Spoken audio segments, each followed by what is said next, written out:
Donc, comme je vous le disais, j'ai vécu une belle expérience hier, une très belle soirée, une belle journée avec des Camerounais de toutes les composantes sociologiques ou tout au moins ethniques du Cameroun. On a pu communier ensemble, partager un pot, manger, jouer au 2-0. Et ça m'a beaucoup marqué. J'ai compris qu'au-delà de la haine apparente sur les réseaux sociaux, qui est alimentée par des artificiers tapis dans l'ombre pour maintenir le statu quo, que les Camerounais, ils s'aiment entre eux, ils s'adorent. J'ai été chaleureusement accueilli, je vous suis reconnaissant. Et la plupart de ceux-là, ils me suivent, ils m'écoutent et ils me l'ont signifié hier. Merci. Nous ne pouvons que promouvoir cet esprit entre les Camerounais. Voilà. Et c'est le Cameroun de nos rêves, le Cameroun que nous voulons voir, le Cameroun tel qu'on aime le voir. Voilà. Merci beaucoup, ma sœur Véronique. Et beaucoup étaient surpris. Ils ont fait des témoignages, ils m'ont dit, commissaire Zogo, on nous a présenté une image de toi qui était loin d'être une image d'Épinal.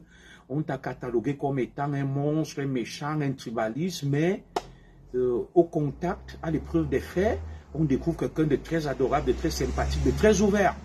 Donc, c'est une preuve, s'il en était encore besoin, qu'il ne faut pas juger les gens d'apparence.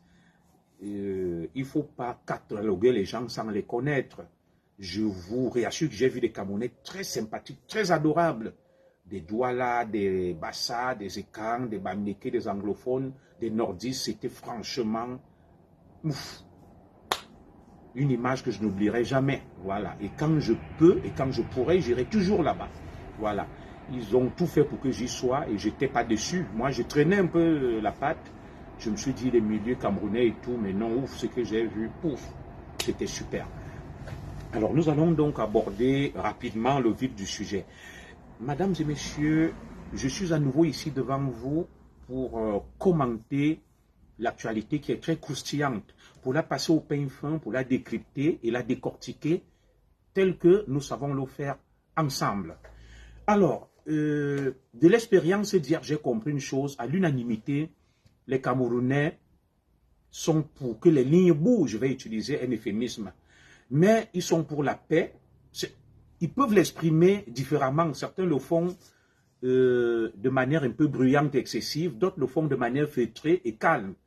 Mais au final, les Camerounais expriment dans leur immense majorité un sentiment de faire bouger les lignes et que les choses changent, qu'on sorte un peu du statu quo. C'est ce que moi j'ai pu constater hier à l'unanimité.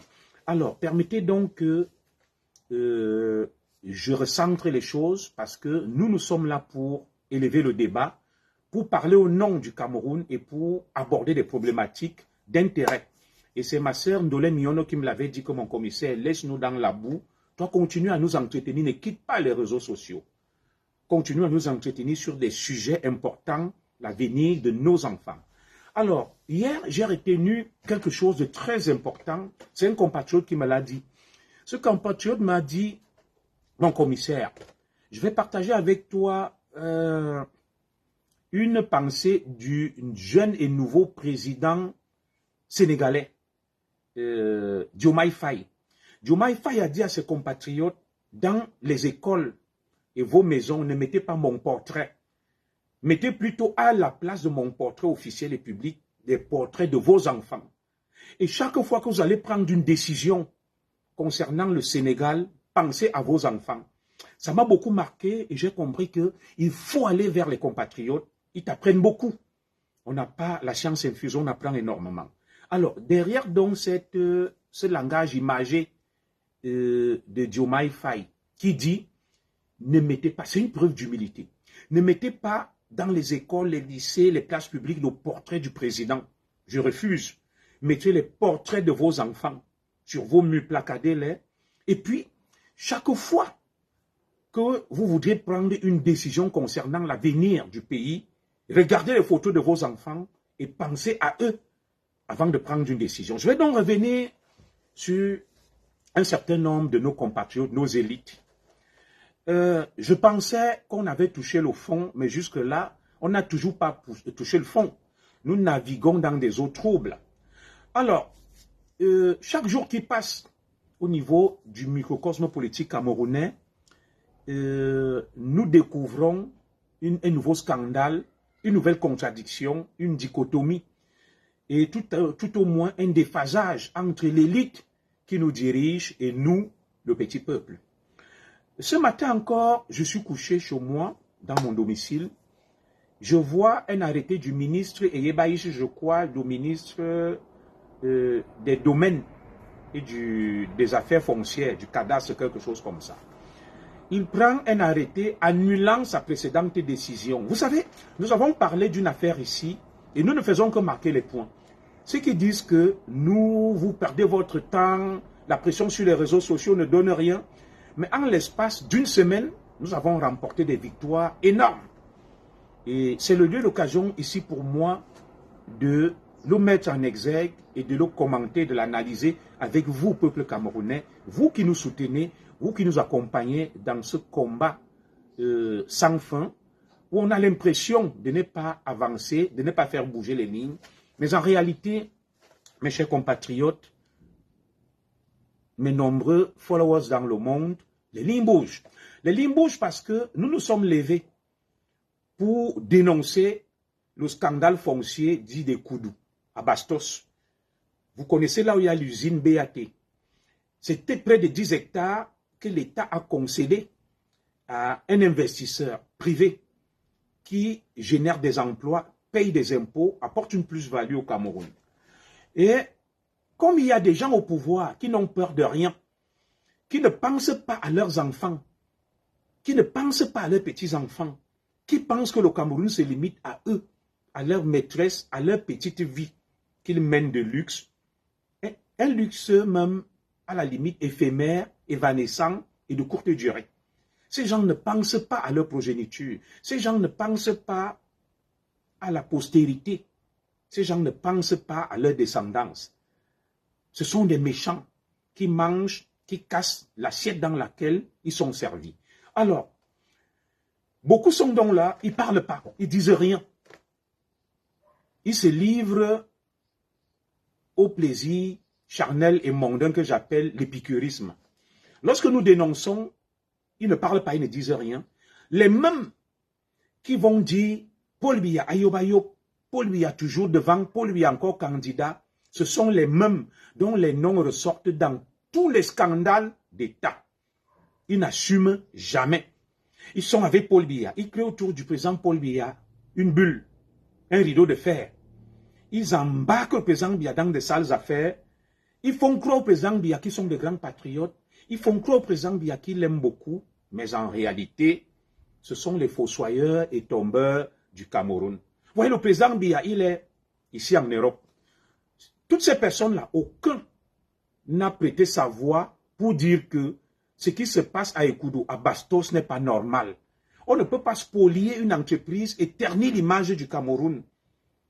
Parce que des hauts dignitaires qui ont de l'argent pour s'acheter même des terrains ailleurs, veulent faire même basse sur un petit terrain qui est à Bastos. Ces gens qui n'ont plus de honte. Vous voyez, certains hauts dignitaires et aristocrates autour du président Biya, je me demande où est-ce qu'ils ont mis leurs âmes et leur conscience. Lorsque les mêmes qui sont empêtrés dans des scandales n'ont pas la décence, l'humilité de reconnaître que nous avons échoué, nous nous sommes mal comportés, ils n'ont pas la culture de l'excuse, la culture de prendre du recul et de reconnaître que là, nous avons échoué. Ce sont les mêmes qui sont dans tous les sales coups, toutes les sales affaires, qui sont les premiers à faire signer des motions de soutien pour que le président Biya soit toujours là, pour qu'il continue à se présenter. Je vais vous dire une chose, je n'ai rien pour le président Biya, je le respecte, mais figurez-vous que si le président Biya brigue un nouveau mandat, le président Biya quittera le pouvoir âgé de presque 100 ans, en 2000 combien là, 32. Nous sommes en 2025, et le mandat c'est un septennat. Si le président Biya brigue un nouveau mandat, un septennat en 2025, le président Biya quittera le pouvoir âgé de 100 ans. Arrêtons-nous là. Est-ce que vous imaginez même ce que ça veut dire? Oui, nous saluons la longévité du président Biya, sa santé solide. Mais imaginez-vous que le président Biya quittera le pouvoir, bonsoir à toi Eli Kamdem, âgé de 100 ans, un siècle. S'il vous plaît, écrivez-la. Est-ce qu'un Camerounais normal devrait encourager le président Biya à aller dans ce sens? Est-ce qu'un Camerounais sérieux devait encourager le président Biya à continuer et à briguer un nouveau mandat, un septennat de 7 ans et quitter le pouvoir âgé de 100 ans? Dites-moi. Parce qu'à un moment, il faut dire la vérité. Au Cameroun, le président Biya est né vers les années 1933. Voilà. Quand on fait le décompte, ceux qui sont experts en calcul peuvent faire eux-mêmes la soustraction. On est en 2024. Voilà. Moi, j'ai ma petite machine là. Je vais le faire. 2024. Je vais prendre ma calculette. 2024. Calculatrice. Voilà. 2024 moins 1933. Le président Biya est âgé de 91 ans. Voilà. Il est âgé de 91 ans. Merci pour vos calculs. Donc, si on ajoute 7 ans, le président Biya quittera le pouvoir âgé de 98 ans, presque 100 ans, mes frères. Âgé d'un siècle. Parce que le président Biya est né vers 1933. À une époque où l'état civil n'était pas très sûr et fiable. Donc, vous allez voir les mêmes qui encouragent ça. Parce que justement, oui, que le papier aille se reposer. Moi, je dis, ce n'est pas normal. Le président Biya est fatigué. Il a beaucoup fait. Est-ce que vous trouvez normal que les gens encouragent le président Biya à ce qui se représente en 2025? Âgé de 91 ans, qui brigue à nouveau 7 ans et qu'il quitte le pouvoir âgé presque de 100 ans, mes frères. Et vous voyez des gens donc dans ça. Et je vais ici parler, n'est-ce pas, de mon ministre Eyeba ici. C'est un aîné de la Léquier. Il est étonné de la Léquier comme moi. Ce département qui m'est si cher. Alors, le ministre Eyeba ici continue à encourager le président Biya à être candidat en 2025. Alors, mon grand, le ministre Eyeba ici, qui a épousé même ma tante, c'est une histoire familiale. Et vous comprenez qu'avec moi, ce qui dit Zogo est un grand tribaliste. Moi, je dénonce tout le monde. Alors, je me pose une question. Voilà le ministre Eyeba ici, dans son domaine. On nous a dit que c'était quelqu'un de très intègre, quelqu'un de très compétent et quelqu'un qui ne rigole pas. Nous avons suivi l'affaire Dikolo. Le ministre Eyeba ici est toujours avec son ami là, qui voulait acquérir les terres de Dikolo. Des voix se sont élevées. Le ministre Eyeba ici a rétropédalé. On s'est dit, bon, il va retenir la leçon. Il ne va plus reproduire les mêmes erreurs. Alors, qu'est-ce qui expliquerait que le ministre Eyeba ici, qui est sorti de l'ENAM, qui est un patriarche intelligent, il était major de sa promotion. Est-ce qu'au moment où il signait un arrêté expropriant la société BAT de son patrimoine immobilier à Bastos, il ne s'était pas entouré de toutes les garanties. Il n'avait pas consulté les textes et il n'avait pas consulté le droit et ses collaborateurs. Comment comprendre donc que notre ministre Eyeba ici signe un arrêté expropriant une entreprise et il concède cette terre à des hauts dignitaires? J'ai fait un précédent direct où j'ai énuméré et égrené les noms de ceux qui avaient acquis des parcelles sur cette spoliation. Ils n'ont pas de honte. Ils ne reculent devant rien.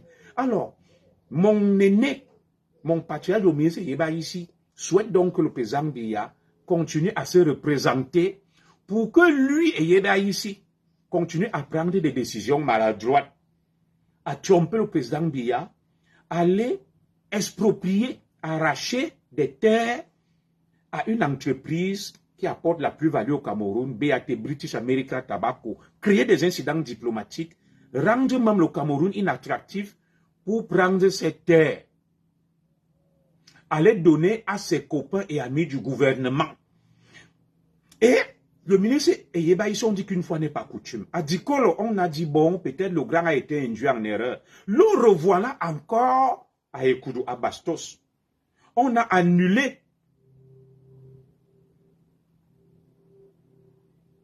On a annulé sa décision à Dikolo. Voilà à nouveau sa décision annulée à Ekoudou, à Bastos. Les très hautes instructions de Ferdinand Ngongo, pour une fois, deux fois, vous savez, la lutte entre ces dinosaures permet à ce qu'on rétablisse la justice et que le petit peuple obtienne justice. Voilà des gens, des ministres, des DG, des hauts dignitaires, les membres de la famille présidentielle, ils ont de l'argent. Ils peuvent même s'acheter des terrains ailleurs. Mais ils vont aller encourager un ministre, lui faire pression pour qu'il prenne une décision illégale. Parce qu'ils veulent faire main basse sur des terres. Et le ministre Yeba ici, qui est un grand-père,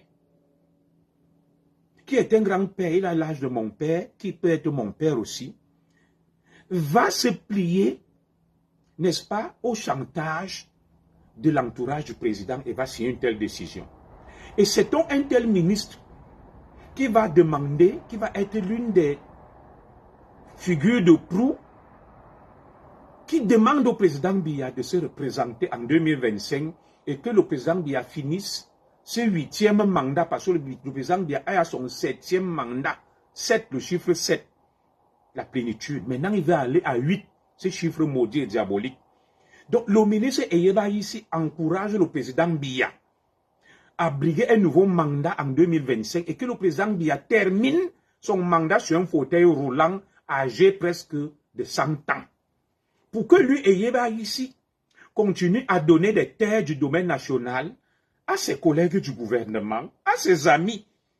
Donc, grand Eyeba ici, toi tu souhaites que le président Biya reste au pouvoir à vitam aeternam pour continuer à signer ce genre de choses. Et vous n'avez même pas honte parce que on vous désavoue, on vous humilie. Dans notre pays, il y a beaucoup parmi vous, pour moi, ne devraient plus être en fonction. Ils auraient pu démissionner par fierté, par dignité et par orgueil. Mais je me rends compte que chez vous, il n'y a pas le sens de l'honneur. Cela ne vise pas que le ministre Eyeba ici. Il y a plein de ministres qui ont été désavoués, empêtrés dans des scandales où ils marchent en rasant les murs, ont honte. Bonsoir à toi, ma sœur Chacha la bourgeoise. Mais vous n'avez pas honte. C'est vous qui êtes toujours autour du président Biya. Oh, le président Biya est venu aux Jeux Olympiques. Il a passé 10 jours à Paris. Il branle. Vous êtes avec lui. Vous montez, vous descendez. Vous cautionnez toutes sortes de dérives, d'abus, d'injustice. Vous enfoncez le président Biya. Oui, il y a quelqu'un qui me pose une question là que depuis 42 ans, ils n'ont fait que tromper le président Biya. Bon, le président Biya lui-même devrait aussi comprendre qu'à un moment, qui l'entoure, est-ce qu'il va continuer à jouer le jeu de ces gens qui veulent l'utiliser avec tout le respect que je dois à la fonction, parce que nous devons rester polis, dire des choses avec respect. Qu'on continue à utiliser le président Biya, excusez-moi du terme, comme l'idiot utile. Entre-temps, on va faire signer n'importe quoi. Donc, le ministre Eyeba ici, voilà la Léquier, notre Léquier natale, ma soeur Chacha. Il n'y a rien. C'est la misère la plus totale. La Léquier est l'un des départements les plus misérables, les plus pauvres. Je suis ressortissant à ça. Mes oncles sont à Ebebda. Mes autres oncles sont du côté de mon atelier, du côté de ma grand-mère maternelle. Mais vous n'avez même pas un peu honte et peur que non, nous allons trop loin, il faut reculer. Donc, vous êtes désavoué, tu signes ceci, on te désavoue, tu reviens, tu signes autre chose, on te désavoue, mais tu es toujours là. Tu n'as pas honte, tu n'as aucune dignité, aucun sens de l'honneur pour dire que non. Là, j'ai touché le fond, je préfère quitter les choses avant qu'elles ne me quittent. Adikolo. Les voix se sont élevées, tu as signé un truc, tu as donné à ton ami. Les voix se sont élevées, on t'a désavoué. Tu es revenu sur ta décision. Voilà encore Ekoudou à Bastos. Tu prends une décision aujourd'hui, le lendemain on te contraint à décider le contraire, mais tu es toujours là. Mais par cohérence, par fierté, par dignité, par sens de l'honneur, démissionner quand même. 2 fois, 3 fois, tu es humilié, tu es toujours là. Vous avez été ministre. 15 ans, 20 ans, 30 ans. Vous n'avez pas eu le temps même de vous construire un avenir, de vous mettre à l'abri, d'amasser de l'argent. Moi, je n'ai même servi, j'ai servi dans la police à peine 7 ans. Les 7 années que j'ai passées là, j'ai beaucoup profité à mon petit niveau de commissaire de police. Vous êtes des ministres, des directeurs, des milliards engloutis. Je dis, hein, écrivez un peu là. L'affaire du gouvernement là, est-ce que les gens là ne payent pas une tontine ou une dîme satanique que nous on croit qu'ils ont de l'argent et on croit que l'argent leur profite. Vous êtes sûr que être ministre, ce n'est pas le mot coigne et qu'on cotise quelque chose ailleurs. Comment quelqu'un qui a été ministre pendant 20 ans, 30 ans, peut continuer à s'accrocher au prix même du ridicule? Les mêmes qui nous accusent de trop parler. Vous avez vu l'affaire des Koudou. Quand on parlait ici, on a dit que Zogo parle trop, Zogo est aigri. Comme on l'a révoqué de la police, il n'aime personne. Ils se taisent là, ils rasent les murs. Quand nous parlons, ils disent que nous avons la haine. Nous sommes des antipatriotes. Nous n'aimons pas le pays. Ce sont eux qui aiment le pays. L'amour du pays consiste donc à signer des décisions iniques, injustes, illégales, spoliatives, concédant des avantages à ton ami, à tes amis. Tu es un ministre, tu es un papa. De quoi a peur un papa comme Yeba ici qui a près de 70 ans? Que s'il prend même une décision, on va lui faire quoi même? Qu'est-ce qu'il n'a pas vu dans sa vie? Qu'est-ce qu'il n'a pas eu? À cet âge-là même, il a encore peur de quoi même? Que quelqu'un va venir l'influencer? Mes frères.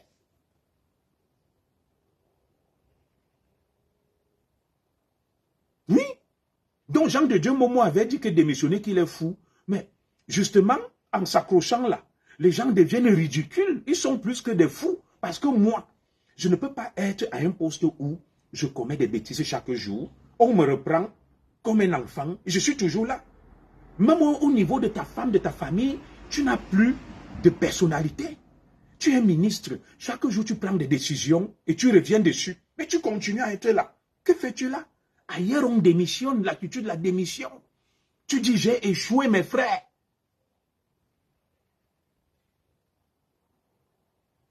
Que j'ai échoué, mes frères. Je préfère quitter. On m'a induit en erreur. Nous avons vu le vieux Gargaman. Gargaman a dit, moi, je ne peux pas être mis à fonction publique et voir des gens qui volent, qui pillent le pays. Monsieur le Président, soit je les arrête, je lance l'opération, la chasse au quoi là, aux baleines. Soit je quitte.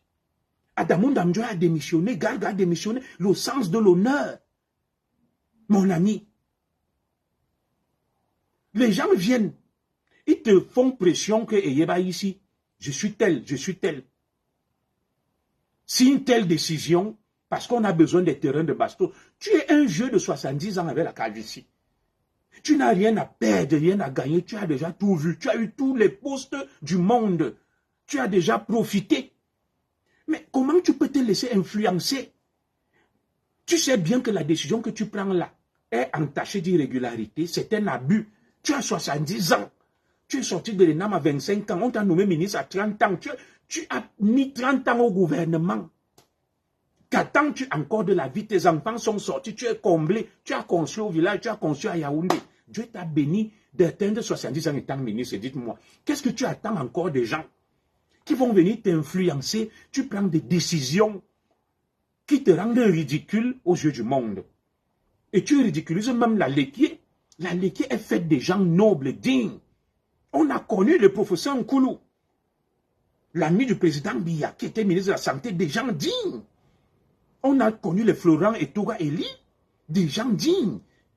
On a connu André Marimbida. André Marimbida, un homme solide. Il a préféré mourir dans l'honneur. On a connu la Léquier, a eu des vrais gens.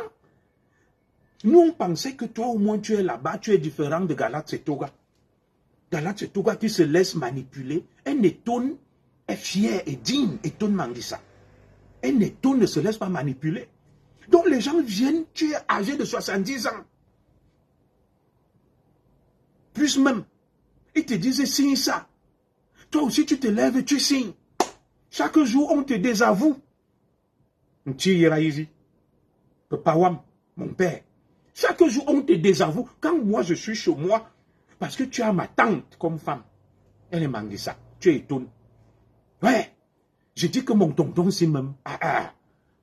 Qu'est-ce qui lui arrive? Il n'a plus de fierté, de dignité. Il ne peut pas quitter l'affaire si. Un temps même, on me disait qu'il est menacé par Ngongo. C'est pour ça que lui, il ne signe rien, il est à l'écart. Très vite, ta réputation là est tombée, grand. Très vite, ta réputation là est tombée. Elle est tombée, ta réputation. Que fais-tu, mon grand? Tu signes n'importe quoi, tu ridiculises la laitier, tu ridiculises au patriarcat. À Dikolo, tu signes un truc, on te désavoue. Tu viens encore à Bastos, tu signes un truc, on te désavoue. Toi, tu n'as pas le sens de l'honneur, grand. Et si je te parle, c'est parce qu'il y a d'autres qui ont été désavoués à plusieurs postes, ils ne font rien. Moi, j'ai honte à ta place. Et j'ai même honte à la place de beaucoup de membres du gouvernement là, qui n'osent pas démissionner, aller faire autre chose. Tu rentres même dans ton village cultiver les choux, le maïs. Tu as déjà ta retraite, tu as beaucoup eu. Tu as eu le temps d'épargner. Donc, comme on dit qu'au Cameroun, démissionner, ça va être fou. Vous buvez la honte. Vous buvez la honte. C'est du jamais vu. Un papa de plus de 70 ans qui se laisse manipuler par des ministres, des directeurs qui lui disaient que si ça dit donc. Nous, on se partage les terres là. Lui aussi, il se lève et il signe. À qui moment on va encore faire confiance dans ce pays? Si un papa de 70 ans qui avoisine bientôt les 80 ans n'arrive pas à s'imposer, à avoir de la personnalité, il est malléable et manipulable. Qui donc, à qui on va faire confiance dans ce pays? Et c'est avec ça que vous voulez que le président Biya continue à se présenter, qui quitte le pouvoir âgé d'un siècle de 100 ans. Vous continuez à signer ce genre de choses-là. Vous continuez à signer ce genre de choses, à rester dans le gouvernement, à dire que qui démissionne, que je suis fou. Oui, en réalité, vous n'aimez pas le Cameroun. Vous n'aimez pas le Cameroun. Et permettez-moi que je vous dise que vous entretenez une mafia, un cartel, et vous prenez le président Biya pour l'idiot utile. Donc c'est pour ça que vous appelez le président Biya à se maintenir au pouvoir. Pour signer ce genre de trucs, pour être ridicule jusqu'au point où vous êtes là. Vous avez touché le fond. Vous n'avez aucun sens de l'honneur, aucune fierté, aucune dignité. Tu signes ceci, demain les hautes institutions te disent que tu as mal fait. Des papas, des grands-pères, des patriarches, des papas, des patriarches, des ancêtres, des abuelos, qu'on ridiculise comme des enfants. Donc, il préfère être ministre, il s'enferme dans son bureau, dans la honte la plus totale, le déshonneur. Mais il est là. Est-ce que vous imaginez même de la clameur publique, de ce que les gens pensent de vous? Que je suis ministre. Vous êtes quel genre de ministre? Tu prends une décision, on te désavoue. Tu prends une décision, on te désavoue. On a parlé de l'affaire de Lezoa. Il ne reste qu'au Lezoa. Dikolo, vous avez échoué. Voilà encore Ekoudoua Bastos, échec et mat. Il ne reste qu'au Lezoa. Vous spoliez des pauvres villageois de leur terre. Là, quand même, tu as fait quelque chose, tu as signé un truc pour que les populations aient leur terrain. Mais tu n'as pas été assez ferme, monsieur le ministre Yeba ici. Tu aurais pu dire au ministre Betty Assomo, tu faisais une sortie, que le ministre Betty Assomo, je vais retrocéder cette terre aux Enveng de Lezoa. Tu as laissé faire. Dès que Betty Assomo vient avec ses lunettes noires là, comme, je ne sais pas, on l'appelle qui là? Jack Bauer. Il envoie des militaires, on menace ses propres parents sur leur terre, des gens sans cœur, des gens qui n'ont pas la honte. Et ce sont eux qui se font passer pour des très hauts dignitaires. Ce sont eux qui se font passer pour des hauts dignitaires. Ils sont autour de Paul Biya. Oh, Paul Biya est allé à gauche, Paul Biya est allé à droite. Ils sont là comme Paul Biya est venu en France là. Ils le suivent derrière, ils le saluent, baissent la tête, ils lèchent le sol. Donc, vous baissez la tête là, vous léchez le sol. Vous êtes des corbeaux, le corbeau et le renard, des courtisans, des maîtres flatteurs. C'est pour aller commettre ce genre des actions là. Oui. Tu restes ministre, tu prends 2 décisions, on te désavoue, tu es toujours là. L'honneur et la probité veulent que tu démissionnes. Tu dis au président que non, là j'ai échoué, ça fait 2 fois, je suis désavoué. Je vais me reposer, Excellence. Je pense que je suis fatigué. Les conditions dans lesquelles je travaille ne me permettent plus de faire mon boulot.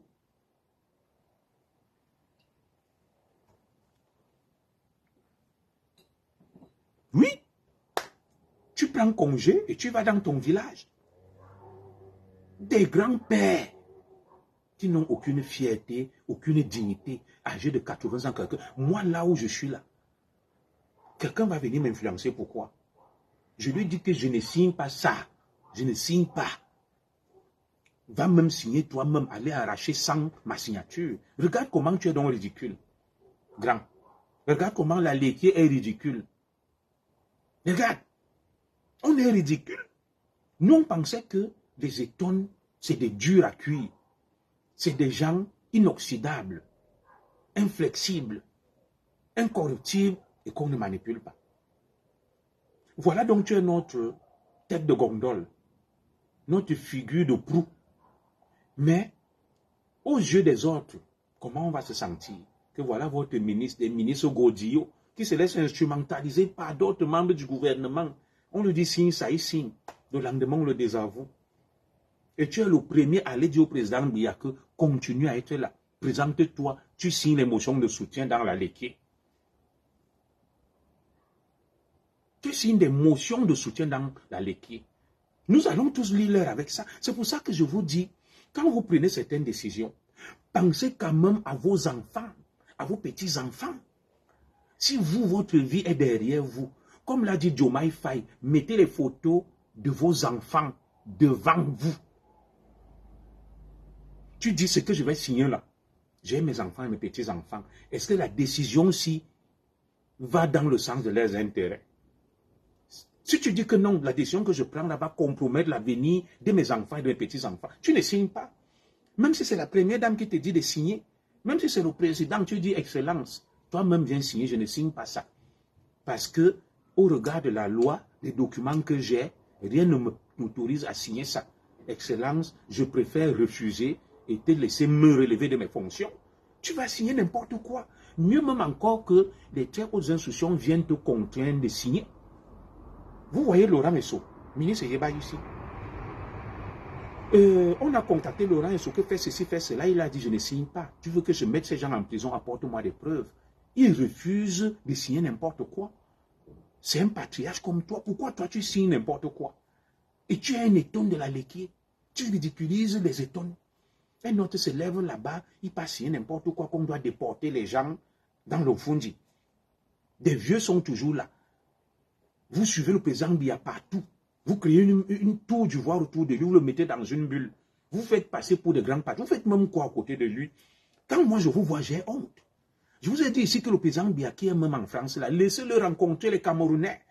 Laissez-le aller vers les Camerounais. Vous êtes toujours là, à gauche, à droite, avec des costumes mal élimés, tout ça là.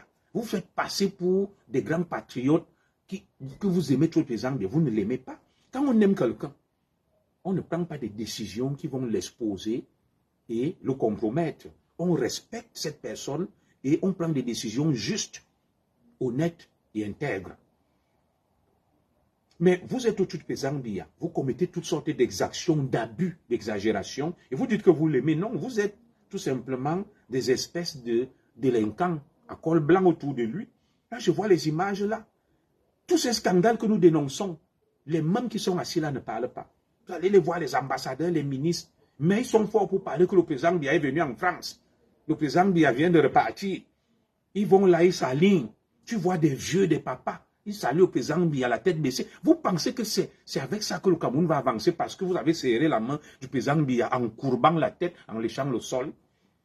Mais vous avez la chance de voir le président Biya. Faites-lui passer le message. Dites au président Biya que cette cacophonie, ce capharnaüm autour de ton équipe n'est pas digne. Il faut faire quelque chose au président, que monsieur le président, que vous pensez-vous de ce qui se passe autour de vous? La guerre des clans, les très hautes institutions, tel plan, telle décision, on annule le lendemain. Monsieur le président, est-ce que vous ne pensez pas que ça décrédibilise votre système et votre régime? Vous alliez là, vous mettez des petits costumes, des petits habits, vous allez vous allier à l'ambassade du Cameroun en France, venez serrer la main du président, vous courbez en deux, vous êtes des élites, vous êtes des grands, le monde entier vous a vu. Le monde vous a donc vu, vous faites quoi pour le Cameroun? Vous êtes les fossoyeurs du pays. Vous continuez à être là, à soutenir ça, à encourager ça, pour enfoncer le pays, voler et piller. Et dans quelques années, vos enfants seront à terre. Et cela me permet donc de passer au deuxième sujet, le fameux mémorandum de l'élite du Grand Bam. L'élite du Grand Bam a signé un mémorandum. D'ailleurs, la pratique des mémorandas, on dit un mémorandum des mémoranda, revient toujours à l'approche des élections présidentielles. Je suis tombé sur ce document qui m'a beaucoup amusé. Je vais donc m'adresser à l'élite du Grand Bam. Le Grand Bam, hein, qui englobe le Mbam-Ekim et le Mbam-Enoub. Alors, le Grand Bam signe, le Grand Bam pose ses conditions pour soutenir Paul Biya en 2025. Nous allons décortiquer ça ensemble. Mais avant de rentrer dans le vif de ce sujet, qui est la deuxième partie, j'ai une question à poser. Au moment où nous abordons 2025, au moment où le peuple camerounais s'interroge et s'inquiète sur l'âge du président, au moment où on s'attend à ce que des gens assument leur héritage et leur passif, voilà des Camerounais qui vont se lever et dire que Paul Biya nous a trompés. Au bout de 42 ans, nous lui posons des conditions et nous voulons un nouveau partenariat, une nouvelle alliance politique avec le RDPC. Moi, je ne savais pas que les ethnies, les communautés signaient des alliances politiques avec le RDPC.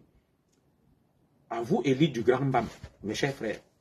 Vous savez, je suis né à Ekalan-Minkoul, à ça, dans un petit village qui dépend du canton de l'E-Sowé. Dans mon village, il n'y a jamais eu de ministre ni de directeur.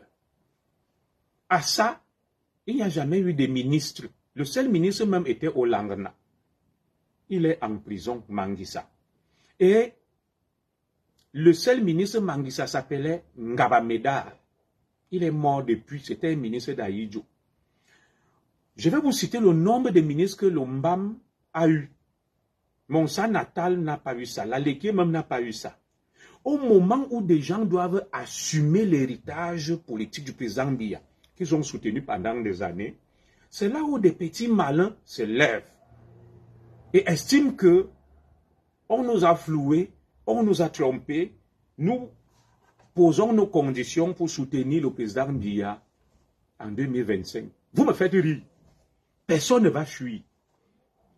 Il faut d'abord qu'on fasse le bilan des 42 ans au pouvoir du président Biya, où vous l'avez accompagné, vous l'avez soutenu. Comment vous voulez déjà quitter le navire? Comment vous voulez déjà quitter le navire au moment où vous devez rendre des comptes au peuple camerounais? Mais ça s'appelle tout simplement l'ingratitude. Vous avez été avec le président Biya pendant 42 ans et en 2025, vous vous levez pour dire que vous êtes marginalisé, vous n'avez rien. Et vous posez vos conditions pour 2025. Messieurs et dames, lorsqu'on s'est marié et qu'on ne veut plus continuer le mariage, on divorce. On ne peut pas dire à sa femme ou à son conjoint que je te pose des conditions pour que tu continues à être avec moi. Non. Tu divorces. Vous n'êtes pas obligé d'être avec le président Biya. Vous êtes tout simplement des imposteurs. Vous êtes des rigolos. Alors, vous dites dans vos revendications que vous réclamez la région du Grand Bam. Alors, il me semble que le Cameroun a 57 ou 58 départements, hein, vous allez corriger. Donc, on va créer 57 ou 58 régions. Le Cameroun a 360 communes. On va créer 360 régions. Alors, l'élite du Grand Bam, qui a eu tous les ministres, on m'a même dit qu'à l'époque, le Grand Bam était le chouchou du président Aïdjo. Apparemment, Ma soeur Chacha, comme ce sont tes beaux, tu le sais, on m'a dit que Aïdjo, Sanjomba, était Bafia. Madame Zogoé, là, de loin, elle me regarde. Donc, et que c'est pour ça que le président Aïdjo, à un moment, a beaucoup développé Bafia, a conçu le lycée classique de Bafia, a nommé beaucoup de Bafia. Les Botangon, les Bidiasangon, les consorts. Il y a eu beaucoup de ministres dans le MBAM. De Justin Dior et autres. Aujourd'hui, c'est ce grand MBAM qui se lève pour nous dire que et le président Biya, nous n'avons pas profité, il nous a marginalisés depuis 42 ans. Nous posons 12 conditions pour continuer à le soutenir. Et moi, avec Alan Minkoul, dans mon village, nous qui avons contribué pour le PIB du Cameroun, nous n'avons jamais eu même un sous-directeur de l'administration centrale. Le seul commissaire de police qui aurait pu être commissaire divisionnaire avec Alan Minkoul, c'est moi, on l'a enlevé. Nous n'avons rien. Vous nous avez vu nous plaindre. Vous êtes là. Voilà les scandales de Mbalam, de Glencore, du Covid-Gate et même des scandales fonciers. Vous ne parlez pas de ça. Au Lézoï, vous ne parlez pas de ça. Vous ne dénoncez rien. Vous laissez le Cameroun. Vous laissez les Camerounais se démerder seuls. Mais vous vous levez pour venir dire que oh, le grand BAM n'a rien eu. Vous signez des mémorandas.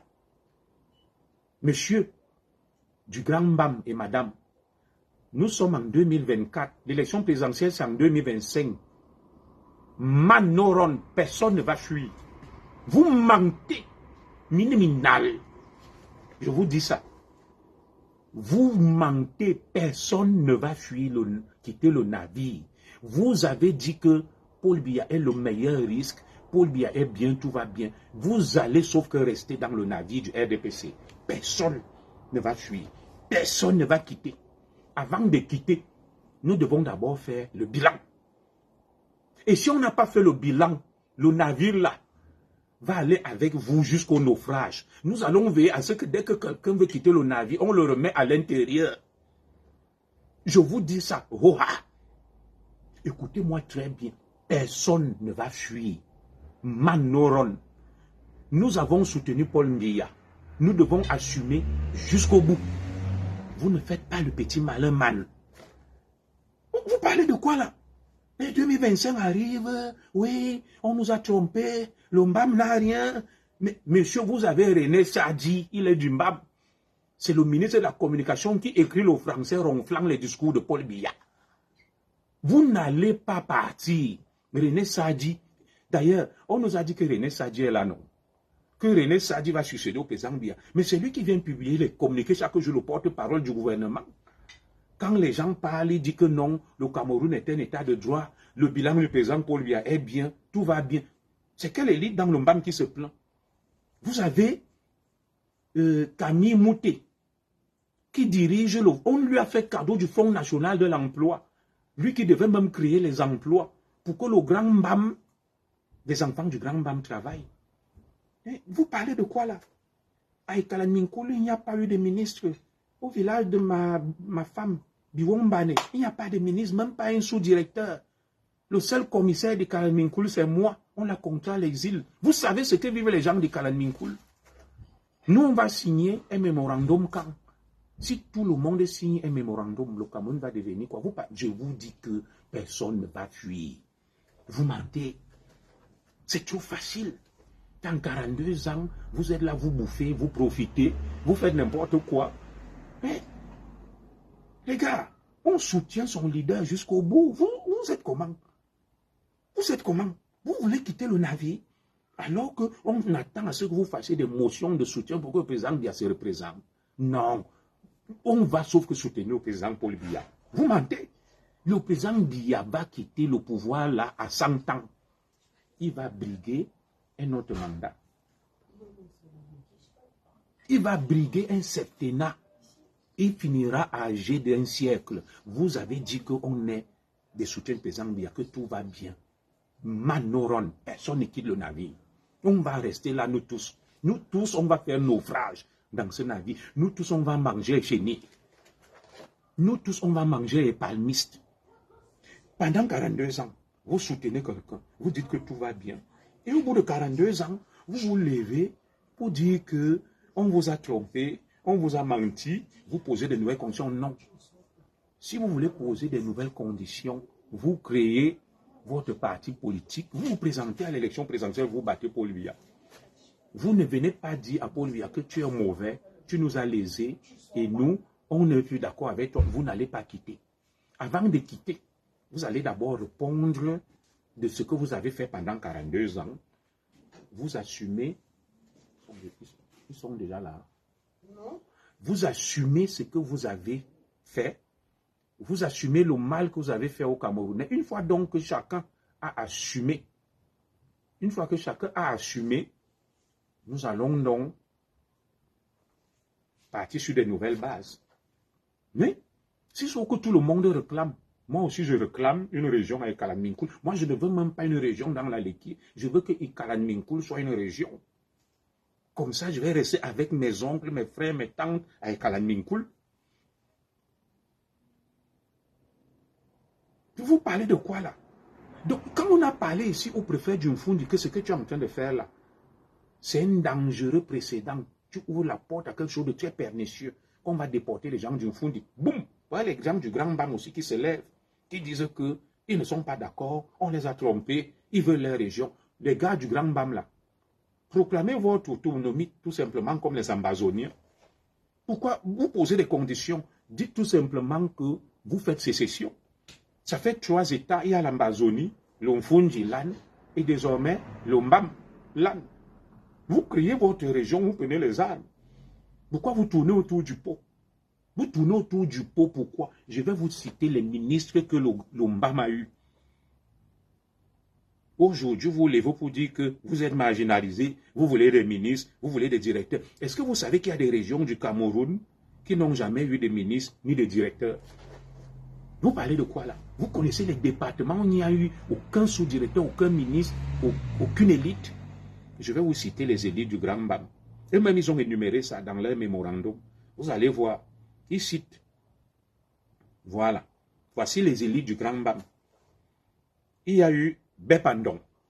Il y a Béléoken, qui a été directeur, je crois, du protocole d'État et consort directeur du cabinet civil. Jean-Baptiste Béléoken. Il y a René Emmanuel Sadi, l'un des hommes forts du régime, qui écrit les discours. Madame Zogo dit souvent ça, le français que le ministre René Sadi parle. Les discours qu'il écrit, les communiqués. Le porte-parole du gouvernement. Vous parlez de quoi là? Vous avez le porte-parole du gouvernement et vous dites que Paul Biya vous a trompé. Vous avez quelqu'un qui a été proche de Paul Biya, secrétaire général de la présidence, secrétaire du RDPC, ministre de l'administration territoriale et aujourd'hui ministre de la communication, porte-parole du gouvernement. Et vous dites que vous n'avez rien. Vous dites que vous êtes marginalisé, vous mentez. Vous mentez. Vous n'allez pas tromper les Camerounais. Personne ne va quitter le navire là. Je vous cite. Béléoken Jean-Baptiste, René Sadi, je continue. Aux finances, Justin Dior, du Grand Bam, Basilekin Simon. Vous entendez? Les impôts, Botandré Angon, Asobo, Bagega, Bidia Sangon. Il y a un là. Je vous cite les noms, je continue. Les services secrets. Il y a eu Mouyakan, au Belabout, bienvenue. Au Belabout, directeur de la DGRE. Dans mon village, même pas un ressortissant du Kalminkou n'a été chef de service. Même pas. Voilà les ministres du Grand Bam qui se plaignent. Le Grand Bam a quelqu'un qu'on appelle Paul Célestin Dembiyembe. Je vais vous donner les noms de Paul Célestin Dembiyembe. Ce sont les gens qui écrivent les discours de Paul Biya. Il y a même encore un là, on l'appelle Christophe Mienzok, le directeur des organes de presse du RDPC, le propagandiste du RDPC, Christophe Mienzok. Les Dembiyembe. Vous parlez de quoi? Madame Zogo, il y a eu un ministre à Biombane.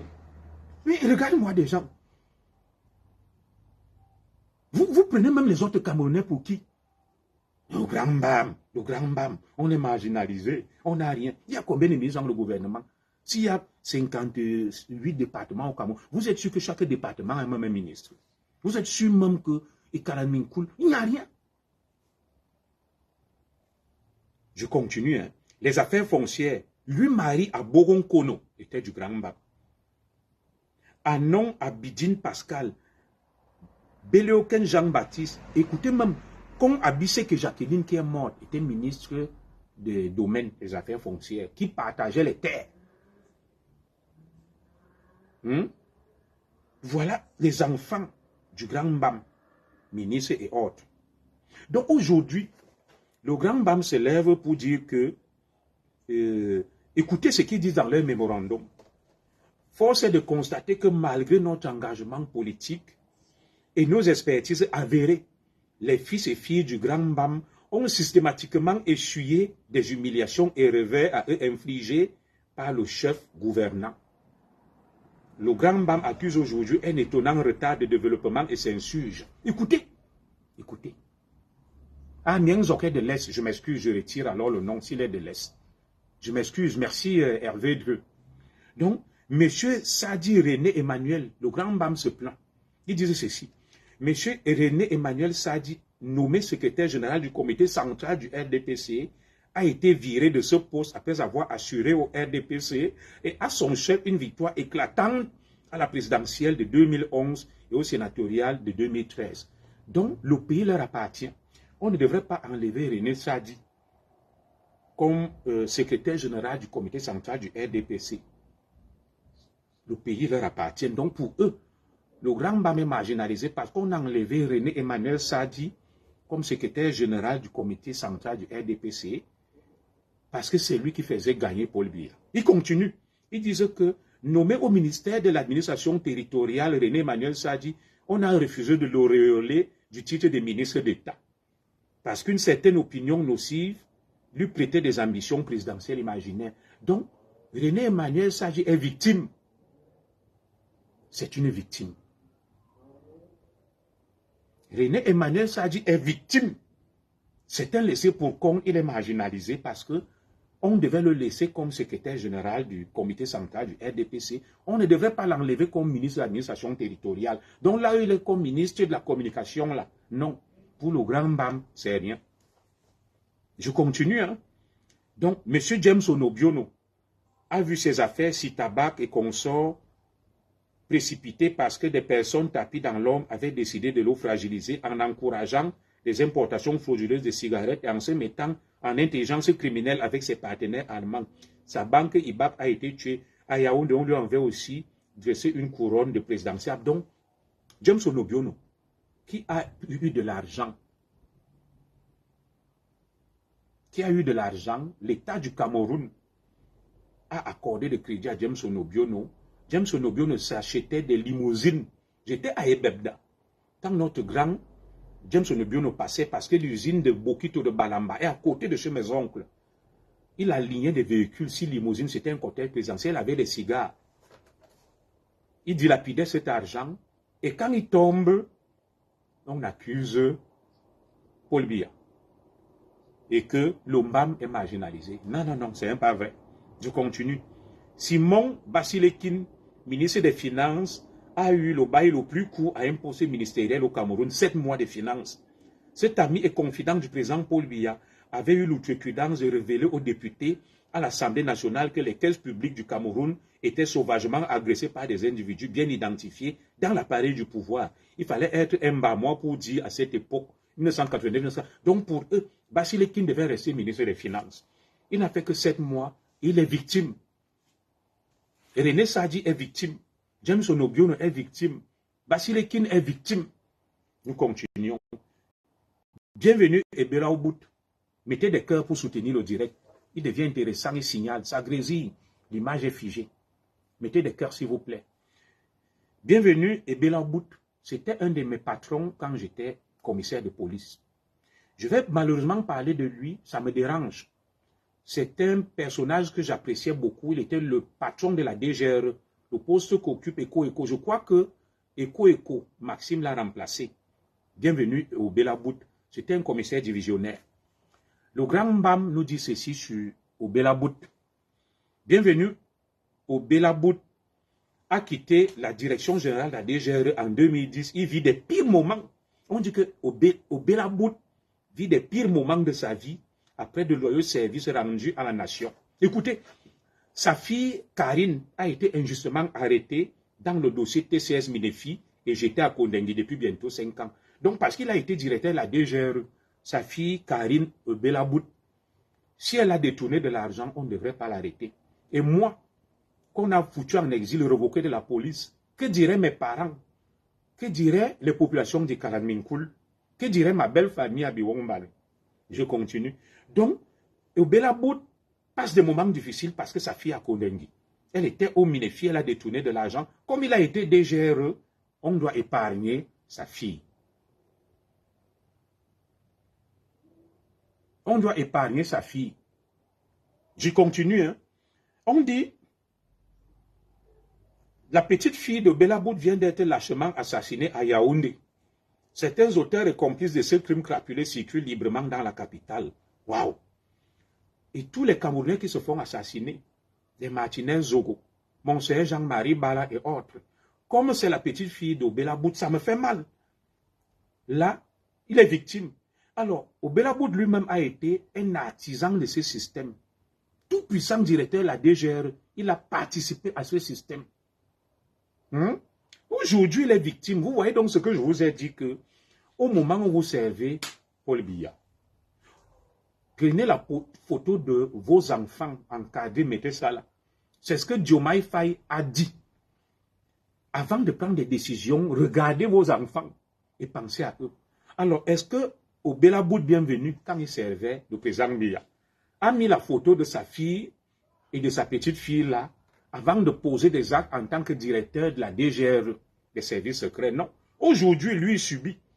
Pourtant, lui-même était à ce poste. Il a profité. Il a eu des avantages. Aujourd'hui, les victimes, c'est une preuve, s'il en était encore besoin, que la place de personne est assurée.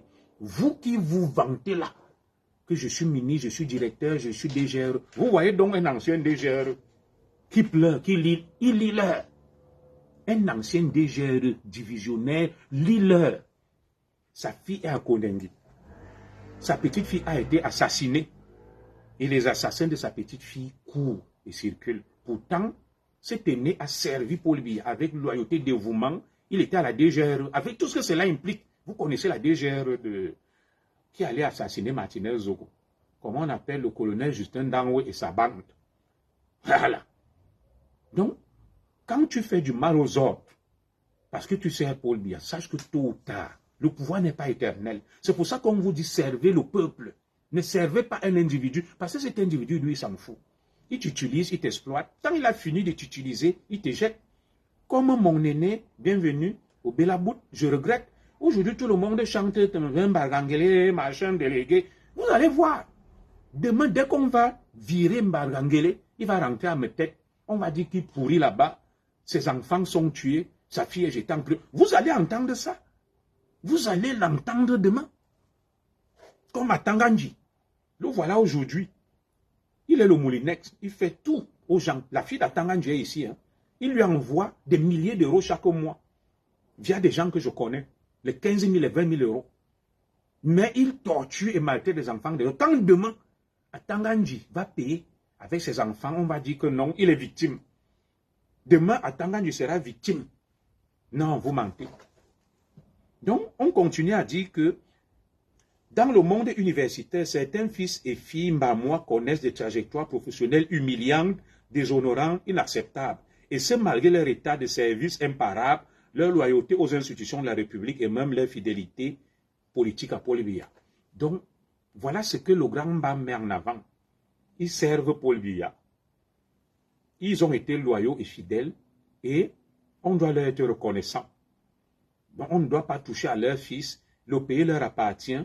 Leurs fils doivent être ministres des Finances, ministres de l'AT, secrétaires généraux du comité central du RDPC, que sais-je encore. Le pays leur appartient. À Ekaran Minkoul, personne n'a été chef de service dans l'administration centrale. Les Manguissa, jusque-là, n'ont eu que 2 ministres. Ngabameda et Olangana. Olangana est à Kondengui. Vous avez vu les Manguissa se plaindre. Olangana, est là où il devrait être à Kondengi. Je suis Manguissa, c'est mon tonton. Il est là où il devrait être. Parce que s'il a détourné l'argent du Cameroun, sa place est à Kondengi. Et je ne dirai jamais qu'Olana est victime. Jamais. Sa place est là-bas. Quand il volait l'argent, il mangeait. Il n'a pas pensé aux Manguissa, à nous et aux enfants de Manguissa. Sa place est là où il est là-bas.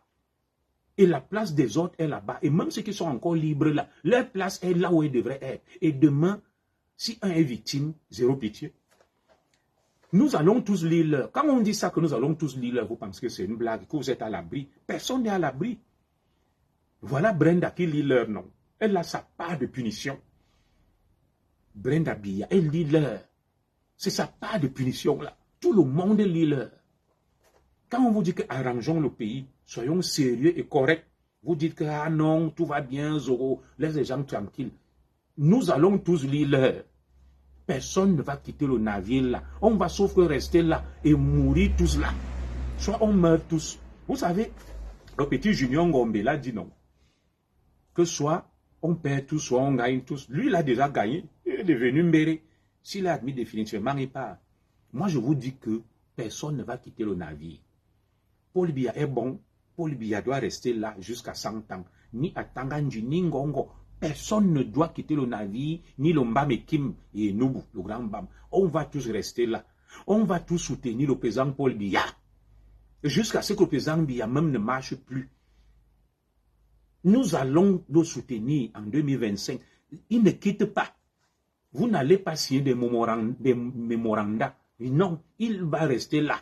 Nous, on appelle à la candidature du président Biya. Et on appelle le président Biya à marginaliser même encore plus ses soutiens du grand Mbam.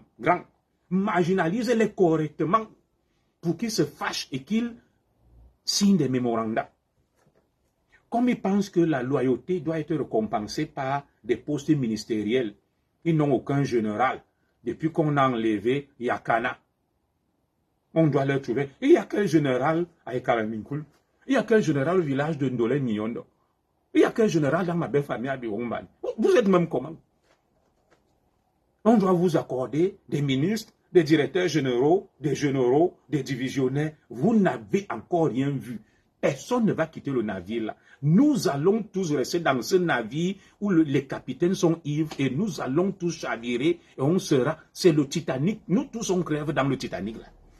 Soit on stoppe le Titanic, on arrête, on reconnaît qu'on a échoué, on repart sur de nouvelles bases pour tout le monde et chacun assume son passif, soit on coule tous. Je vous dis que celui qui tente de quitter le Titanic, là, nous on va le remettre dedans.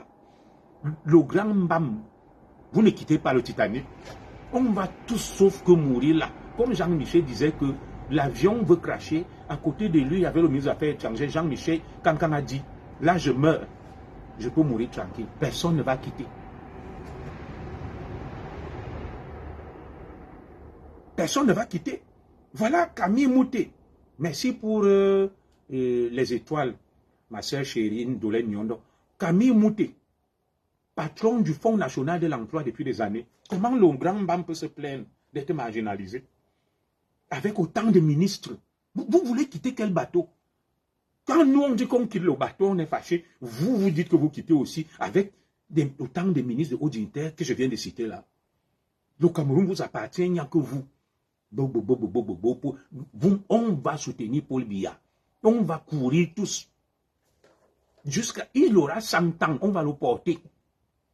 Vous avez voulu de ça, nous irons jusqu'au bout, jusqu'à la gare. Personne ne quitte, personne ne fuit. Laissez-moi boire une gorgée.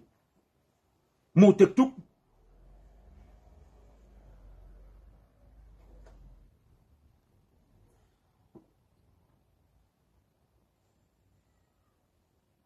Personne ne va fuir.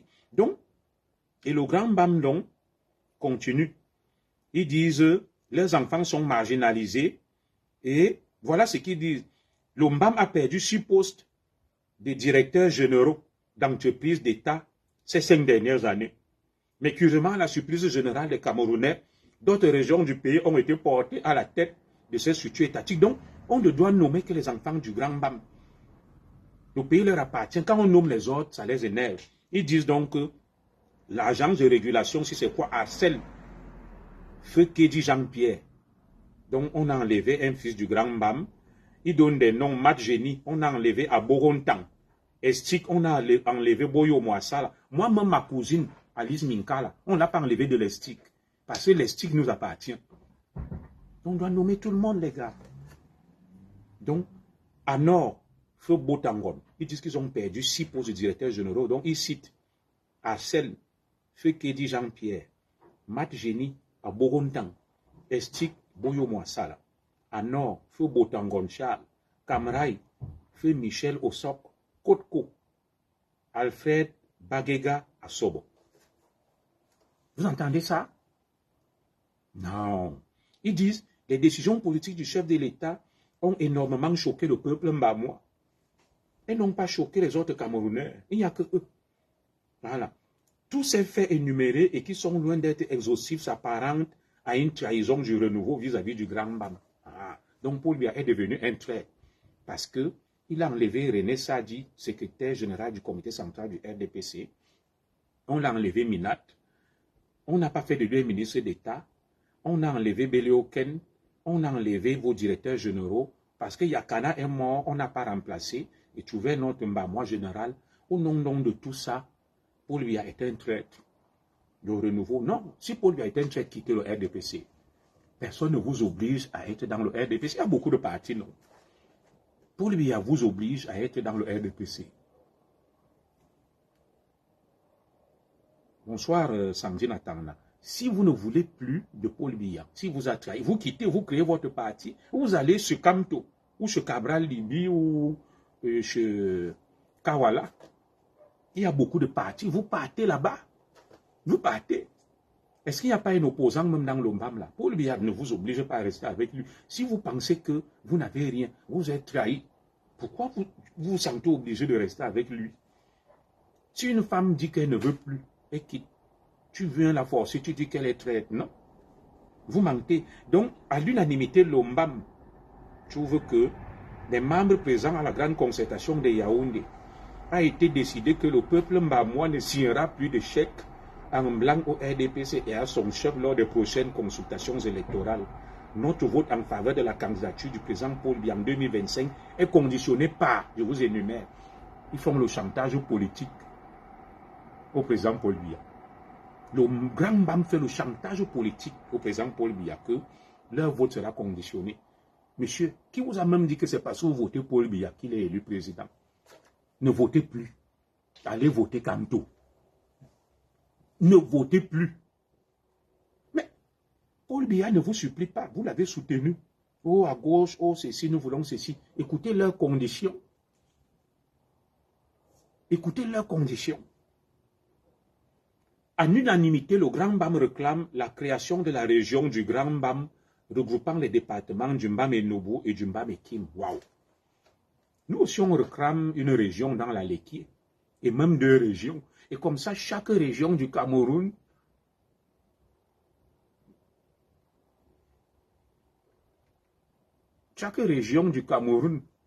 va réclamer, chaque département du Cameroun, comme le Mbam a 2 départements, il réclame une région. J'invite toutes les 57 ou 58 régions du Cameroun à réclamer aussi des régions. Comme ça, il y aura un fédéralisme départemental à 57 ou 58 régions. Vous entendez même parler. Un petit chantage de bas échelle. Vous n'avez même pas honte. Vous n'avez pas honte. Donc le soutien à Paul Biya est conditionné par l'octroi des postes et des avantages. Moi, je pensais qu'on soutenait le président Paul Biya du fait de sa politique et de son projet politique pour qu'il développe le Cameroun. Donc, vous soutenez la politique du président Paul Biya pour avoir votre part du gâteau. Vous n'avez pas honte. On soutient le président parce qu'on veut des routes, des écoles, le développement, le bien-être, le progrès du Cameroun. Moi, je ne savais pas que le Grand Mbam soutenait le président Paul Biya pour qu'on remplace le général Yakana, pour qu'on ressuscite les ministres qui sont morts, qu'on les nomme, et que quand on nomme un ministre du Grand Mbam, qu'on ne le touche pas, qu'on ne le bouge pas. Quand on nomme un directeur du Grand Mbam, qu'on ne le touche pas, qu'on ne le bouge pas. Vous devrez avoir honte. Vous devrez avoir honte. Vous connaissez toutes les régions du Cameroun, les départements, les villages qui soutiennent le président Biya, qui n'ont jamais rien eu. Vous les entendez parler. Toutes ces régions qui n'ont jamais rien eu. Vous entendez parler de ces régions-là. Vous devrez avoir honte. La nomination, deuxième condition. Donc on transforme le Grand Mbam en région. Ils veulent leur région. Pourquoi seulement votre région? Dites que on doit ériger tous les départements du Cameroun en région. Vous êtes égoïste. Quel égocentrisme. Et le reste du Cameroun alors, il y a des régions au Cameroun, il n'y a même pas de route, pas d'eau, pas de... Et Kalanminkoul, mon village natal, n'a ni eau ni électricité à 70 km de Yaoundé. Il n'y a jamais eu un chef de service. Nous aussi, nous donnons des voix à Paul Biya. Vous avez déjà vu quelqu'un de Kalanminkoul se lever à Ebebda chez mes oncles. C'est là-bas qu'on a donné le pouvoir. Vous avez vu les gens d'Ebebda se plaindre. Il y a qui à Ebebda? Il y a quoi à Ebebda? Il n'y a même pas un chef de service. Leur seul fils qui était là, moi, commissaire, on m'a enlevé. Et vous avez vu les gens de Kalanminkoul et de Ebebda se plaindre qu'on m'a enlevé comme commissaire? Non. Ils subissent. Ils souffrent. Mais ils se taisent. Il faut qu'on vous donne une région. Il faut que la nomination des directeurs généraux d'entreprises d'État, qu'on nomme vos enfants des arrondissements de Bokito, de Bafia, de Dek, de Komiambeta, de Makenene, de Ngambetika, de Ngoro, de Ndikinimeki, de Ntui, de Mbangasina. Waouh! Il n'y a que vous. Donc, chaque arrondissement du Mbam, un ministre, un directeur. Chaque village du Mbam, un ministre, un directeur. Il n'y a que vous. La nomination d'un ministre dans le Mbam et Noubou, plus fraternel, plus politique, accessible et généreux, dont René Sadi et tous ceux qui sont là, ils ne sont pas accessibles, ils ne sont pas généreux. Ils ne sont pas accessibles et généreux. Le grand René Sadi, le papa que nous on voit calme là, il n'est pas calme et généreux. Donc il ne vous donne pas à manger. La nomination d'un ministre dans le Mbam, l'élévation d'un fils Mbamwa au grade de général d'armée pour remplacer le feu général Yakana. Et Yéki. Que de revendications. Le Cameroun vous appartient. Le général Mambou Defo qui est mort là. Nos frères bamileke n'ont pas réclamé son remplacement. Les Toumenta. Il y avait même un autre général, le Nganso. Mon village n'a même jamais eu même un adjudant-chef. Il faut que nous aussi, moi, qu'on me ramène, qu'on me nomme commissaire divisionnaire, puisque Kalanminkoul a perdu un commissaire.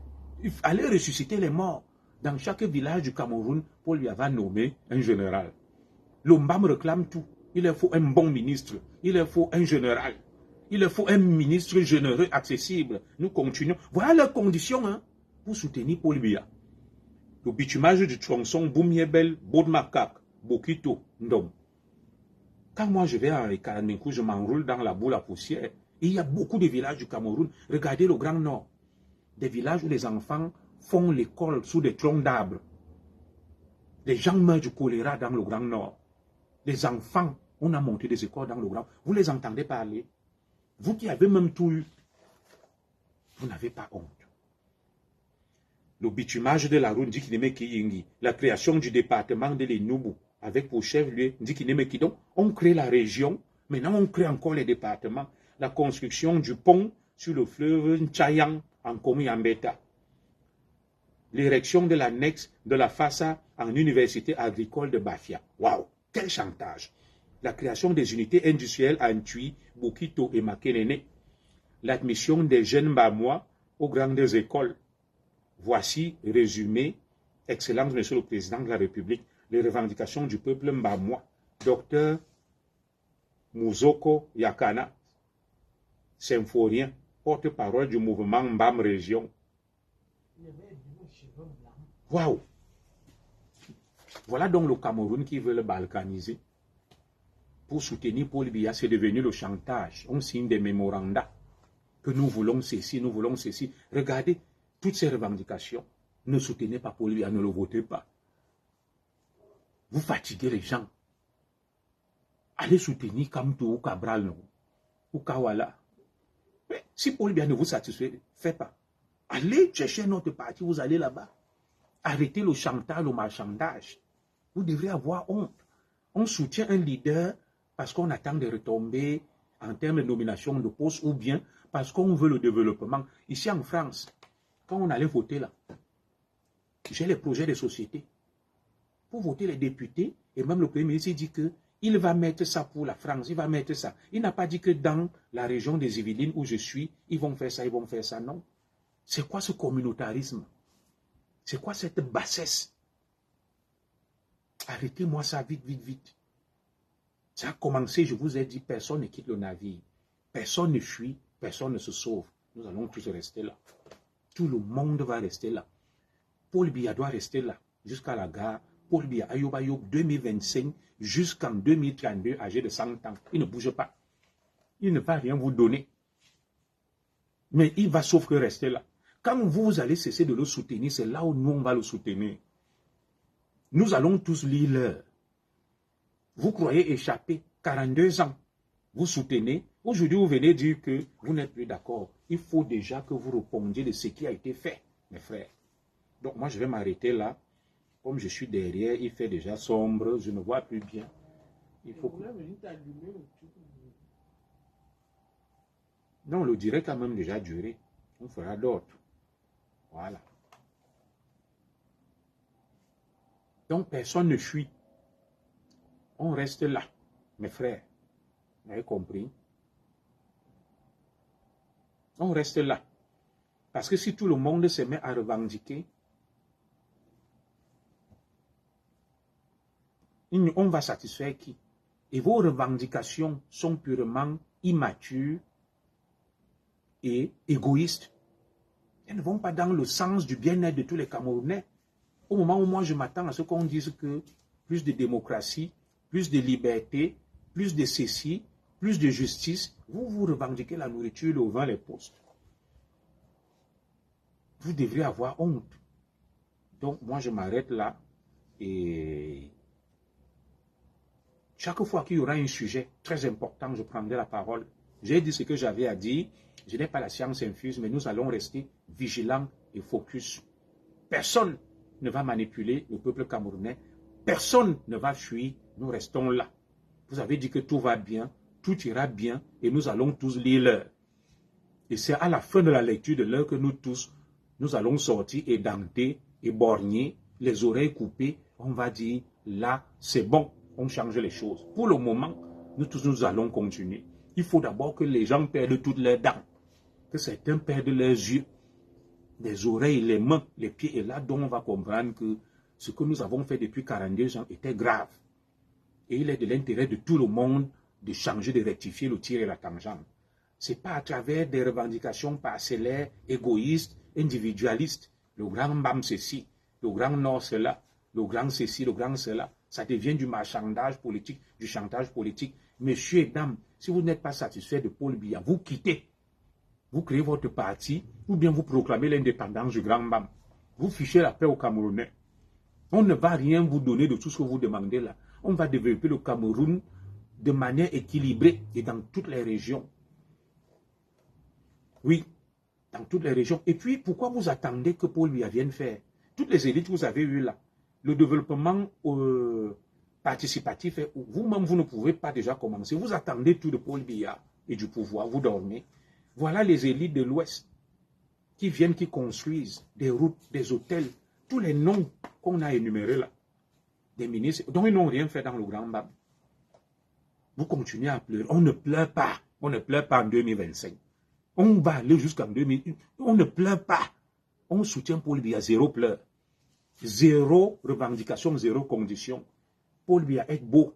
Paul Biya est bon. Il est le meilleur. Il doit être là. Jusqu'en 2032, âgé de 100 ans. On ne va rien bouger. On ne va rien changer. Paul Biya toujours shoga. Zéro revendication. Nous votons Paul Biya parce qu'il est beau. Il est shoga. Et il doit rester là jusqu'à 100 ans. Et il n'y a rien à faire. Paul Biya ne doit rien travailler, il ne doit rien faire. Il est là. Parce que quand les autres pleurent et se plaignent, vous dites qu'il n'y a rien à faire, circulez. Circulez aussi, il n'y a rien à faire. Paul Biya est beau, ça suffit. Nous le votons parce qu'il est shoga. Et ça reste comme ça. On ne change pas. Il reste là. Oui, il reste là. Pourquoi on doit le changer? Donc je m'arrête comme ça là. Que Dieu vous bénisse. Inch'Allah.